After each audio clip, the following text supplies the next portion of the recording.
আসসালামু আলাইকুম ওয়া রাহমাতুল্লাহি ওয়া বারাকাতুহু। প্রিয় ভাই ও বোনেরা, আপনি কি ব্যবসায় লোকসান দিচ্ছেন? চাকরিতে বারবার বাধা আসছে? কাজ করছেন কিন্তু রিজিক আসছে না? তাহলে আজকের এই ভিডিওটি শুধু আপনার জন্য। আজ আমরা জানব, কোন দোয়া পড়লে আল্লাহ তায়ালা রিজিকের পথ খুলে দেন, বাধা দূর করেন।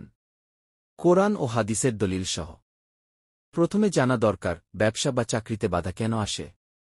ইসলামে 3টি প্রধান কারণ বলা হয়েছে। 1. গুনাহের কারণে রিজিক কমে যায়। আল্লাহ তায়ালা বলেন, তোমাদের উপর যে বিপদ আসে তা তোমাদের নিজেদের কৃতকর্মের কারণে। সূরা আশ-শূরা 30। 2. হারাম উপার্জন বা সুদের কারণে বরকত উঠে যায়।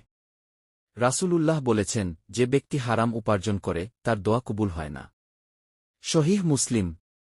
3. বদনজর বা হাসাদ, হিংসা, যা অনেক সময় ব্যবসায় ক্ষতি করে। দোয়া 1. রিজিক ও বাধামুক্তির জন্য সেরা দোয়া। উচ্চারণ: আল্লাহুম্মাকফিনি বিহালালিকা আন হারামিকা, ওয়া আগনিনি বিফাদলিকা আম্মান সিওয়াক। অর্থ: হে আল্লাহ, তোমার হালাল রিজিক দিয়ে হারাম থেকে আমাকে বাঁচাও, এবং তোমার অনুগ্রহ দিয়ে অন্যদের থেকে আমাকে অমুখাপেক্ষী করো। তিরমিজি 3563। হাসান। দোয়া 2. কঠিন বিপদ ও বাধা দূর করার দোয়া। উচ্চারণ: হাসবুনাল্লাহু ওয়া নিমাল ওয়াকিল।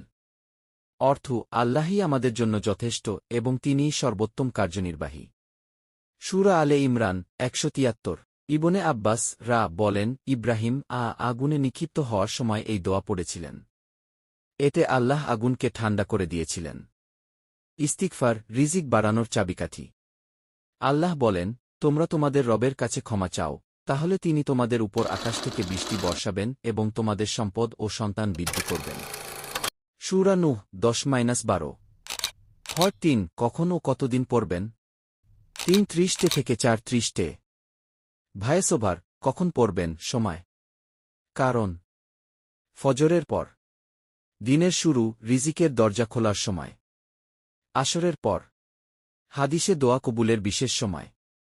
রাতে ঘুমানোর আগে। মনে একাগ্রতা বেশি থাকে। জুমার দিন আসর থেকে মাগরিব। সপ্তাহের সেরা দোয়া কবুলের সময়। কতদিন পড়বেন? রাসূল বলেননি কি 40 দিন পড়লে ঠিক হবে কি, এটা ভুল ধারণা। সঠিক পদ্ধতি হল প্রতিদিন নিয়মিত পড়া, বিশ্বাস রাখা, গুনাহ ছেড়ে দেওয়া। আল্লাহ বলেন, তোমরা আমাকে ডাকো, আমি সাড়া দেব। সূরা গাফির 60। 1. হারাম ব্যবসা ও সুদ সম্পূর্ণ ছেড়ে দিন, কারণ সুদে বরকত ধ্বংস হয়। সূরা বাকারা 276। 2. সকালে বের হওয়ার আগে দোয়া পড়ুন, বিসমিল্লাহি তাওয়াক্কালতু আলাল্লাহি, লা হাওলা ওয়ালা কুওয়াতা ইল্লা বিল্লাহ। আবু দাউদ 5095। 3. সাতকা করুন। রাসূল বলেছেন, সাতকা বিপদ দূর করে। তিরমিজি। 4. সিলাতুর রাহিম, আত্মীয়দের সাথে সম্পর্ক ভালো রাখুন। যে ব্যক্তি রিজিক বৃদ্ধি চায় সে যেন আত্মীয়তার সম্পর্ক রক্ষা করে। বুখারী 5985। 5. সকাল সন্ধ্যা সূরা ওয়াকিয়া তিলাওয়াত করুন। ইবনে মাসুদ বলেন, যে ব্যক্তি প্রতি রাতে সূরা ওয়াকিয়া পড়বে সে কখনো দারিদ্র্যে পড়বে না। বাইহাকি শুআবুল্লমান।